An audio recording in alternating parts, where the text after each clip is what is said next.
my channel. I want to thank you guys so much for all the love. Don't forget to like, comment, and subscribe. But most of all, hit that notification button so you are notified every time that I have a video. So this video is going to be short and sweet. I just want to give you guys a few do's and don'ts when going to Turks and Caicos. This video is necessary because I feel like a lot of people are not prepared to go on Turks, because if your money funny, honey, this is not the place for you. Oh, I'm broke, baby. I ain't got no money. Bullshit. This is not a place where you can... It's not Jamaica. It's not a place you go to all-inclusive, sit back, relax, you go and pay a couple dollars, because our money means absolutely nothing in Turks and Caicos, okay? They go by the USD dollar, okay? So it won't be no conversion, no need to think that your dollar is going to be 20 of theirs, nothing. Your dollar is going to be $1 over there, and honestly, they make you thankful for living in America, okay? All right. What we pay for a bottle of juice is 10 times the price over there. All right. So that's the number one thing on my list. Let's just jump straight into it. We're not even about to lollygag. We're going to get straight to it. All right. Have your money. That's number one on the list. Have your funds. Okay. So what me and my friends did, we got an Airbnb. I personally feel like the Airbnb, when you break it down with a group of people, it's very affordable. However, you do have to understand that you have to buy groceries. You do have to understand that you have to find transportation. So you have to have money for these things.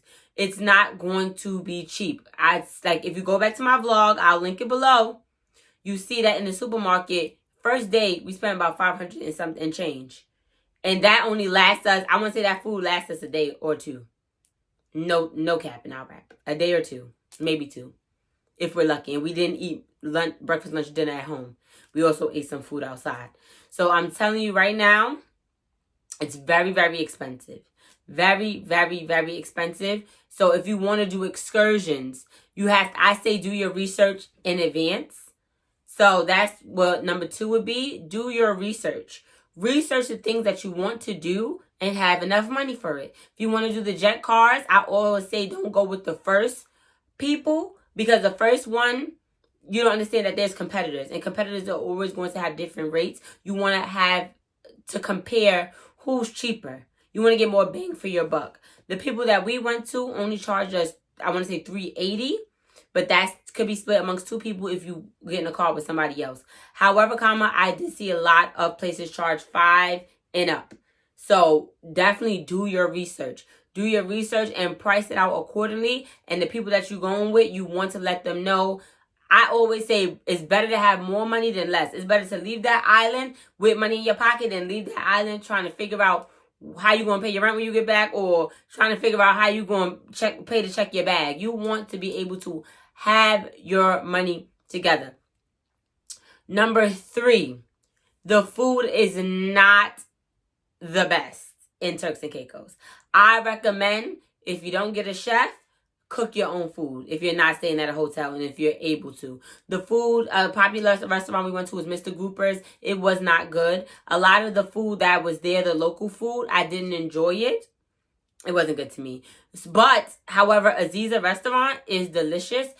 Some people may think it's a little bit pricey. I thought it was a decent price. I thought it was going to be a lot more, especially for them marketing it as Drake's favorite restaurant. I thought it was going to cost a lot more money. So I would say go grocery shopping. If you do an Airbnb, no need to eat out every day. Cook your own food. Or there's options. If you big baller shot caller, you can get a chef, which I recommend if you want to enjoy the food. The next thing on the list, buy liquor prior to getting there. Like I said, Turks is very expensive. And when you get to the country, there's no duty free, baby. There's nowhere to buy liquor except for your local supermarkets, which is going to upcharge because, like I said, it's an expensive place. They don't have anybody to import their goods, so everything's very expensive. So, like I said, I noticed a lot of people on our flight, this must not have been their first rodeo. They was buying liquor at JFK and bringing it with them. Do that. If you could put some in your suitcase or buy some at the duty free at the airport. That is the best thing to do. Go ahead and buy that liquor prior before getting it. So where we at so far? Bring your money. get your food. Oh, next one on the list. I should have wrote this down, but I said let me just make it real quick and sweet. I don't even want this video to be over 10 minutes. Next, if somebody is willing to be the sacrificial lamb, get a rental. It is hard to get a cab out there. Very, very hard. We got lucky because my best friend, he decided to get a car, and I'm glad. We was all against it at first. We all was like, no, we want you to drink, have fun. But I'm so thankful he did it because it's very hard and very expensive when you do get a cab. So we were able to get it when we want to, get around when we want to. However, just to let you know, they do drive on the opposite side than in America. However, my friend used to work for the Postal Service, so he knows how to drive those trucks on the opposite side. So it was easy peasy. And the island is really small. So literally you can drive from one side to the island to the other side of the island in like a half an hour. It's a really, really small island. So it wasn't hard to find places because it was really nothing was more than 15 minutes from our Airbnb. Nothing. The club, the shisha, the this, the that. It was definitely easy breezy. I feel like without the rental, we would have probably had some difficulties and we would have spent a lot more money. I want to say on a rental a piece, we only paid like $106 a piece when we split it up, and it was about 6 of us. Very, very good investment, I would say. The next thing that I'm going to dive right into, if you're going to go to Shisha Lounge, which is very popular, and you're going there to have a good time, the best time to go is on Saturday nights. And also, I want to let you know, if you're with a group of people, getting bottle service is recommended. I recommend you get bottle service because that's the only way that you can sit outside a Shisha Lounge. If you do not, you will be forced to be inside, and you're going to be tight and squeezed up like a virgin. And I'm telling you right now, it's hot, and you're going to be irritated. You're going to want to go home. You're not going to get the full experience. So the day before, we had went inside, but I'm glad that we didn't get the bottle section to the next day. However, if they offer you a 2-bottle package for one deal, I recommend you take it, because if you don't and you just get the 1 bottle and you want to add a bottle later on, that bottle will be double the price in Shisha Lounge. So we got lucky that, and it worked out for us, but it may not work out for you. So I recommend that if you're going to drink 1 bottle, not enough, especially if it's more than 2 or 3 y'all. So if you're going to get another bottle, just take that 2-deal package, because once you close your bill and then try to add another bottle, that bottle is going to be double the price they was going to offer it you for, and it's not worth it. So just go with the 2-bottle package. Boom.